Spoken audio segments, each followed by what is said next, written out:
നമസ്കാരം. അയോധ്യയിലെ രാമക്ഷേത്ര പ്രതിഷ്ഠാ ചടങ്ങിലേക്കുള്ള 11 ദിവസത്തെ വ്രതം ആരംഭിച്ചിരിക്കുകയാണ് പ്രധാനമന്ത്രി നരേന്ദ്രമോദി. ഏറെ വികാരഭരിതനാണ് താനെന്നും ഇത്രയും വികാരഭരിതനായ ഒരു നിമിഷം തന്റെ ജീവിതത്തിൽ ഇതിനു മുൻപ് ഉണ്ടായിട്ടില്ല എന്നുകൂടി പ്രധാനമന്ത്രി നരേന്ദ്രമോദി എക്സ് പ്ലാറ്റ്ഫോമിൽ പങ്കുവച്ച ശബ്ദ സന്ദേശത്തിൽ പറയുന്നുണ്ട്.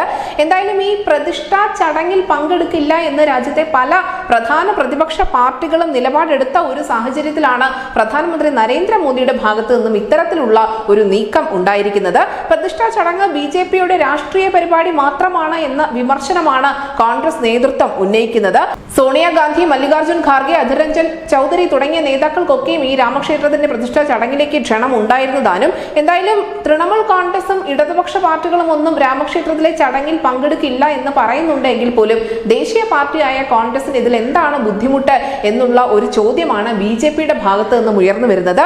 അതേസമയം തന്നെ സനാതന ധർമ്മത്തെ എതിർക്കുന്നവരെയും പ്രതിഷ്ഠാ ചടങ്ങിൽ പങ്കെടുക്കാത്തവരെയും ഒക്കെ ഒന്ന് നോക്കി വെക്കുന്നത് നന്നായിരിക്കുമെന്ന് ബിജെപി അവരുടെ ഔദ്യോഗിക എക്സ് പ്ലാറ്റ്ഫോമിൽ കുറിച്ചിട്ടുണ്ട്. ശ്രീരാമൻ മിഥ്യയാണെന്ന് പറയുന്നവർക്ക് പ്രതിഷ്ഠാ ചടങ്ങിന് വലിയ പ്രാധാന്യമൊന്നും കൽപ്പിക്കുന്നില്ല.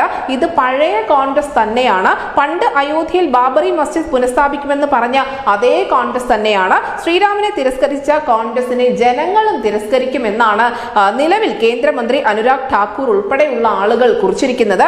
എന്തായാലും ഈ രണ്ട് ട്വീറ്റുകളും പ്രധാനമന്ത്രി നരേന്ദ്രമോദിയുടെ ഭാഗത്തു നിന്നും ഉണ്ടായിരിക്കുന്ന ഒരു ട്വീറ്റും അതിനോടൊപ്പം തന്നെ അനുരാഗ് ഠാക്കൂറിന്റെ ശക്തമായ വിമർശനവും എല്ലാം സൈബർ രംഗത്തുള്ള ബിജെപിയുടെയും കോൺഗ്രസിന്റെയും അണികൾ ഏറ്റെടുത്തിട്ടുണ്ട്. അതുകൊണ്ട് തന്നെ അവിടെ രാഷ്ട്രീയ ചർച്ചകളും വാദപ്രതിവാദങ്ങളും കൊഴുക്കുന്നുമുണ്ട്. ന്യൂസ് ഡെസ്ക് ന്യൂസിന്റെ മലയാളം.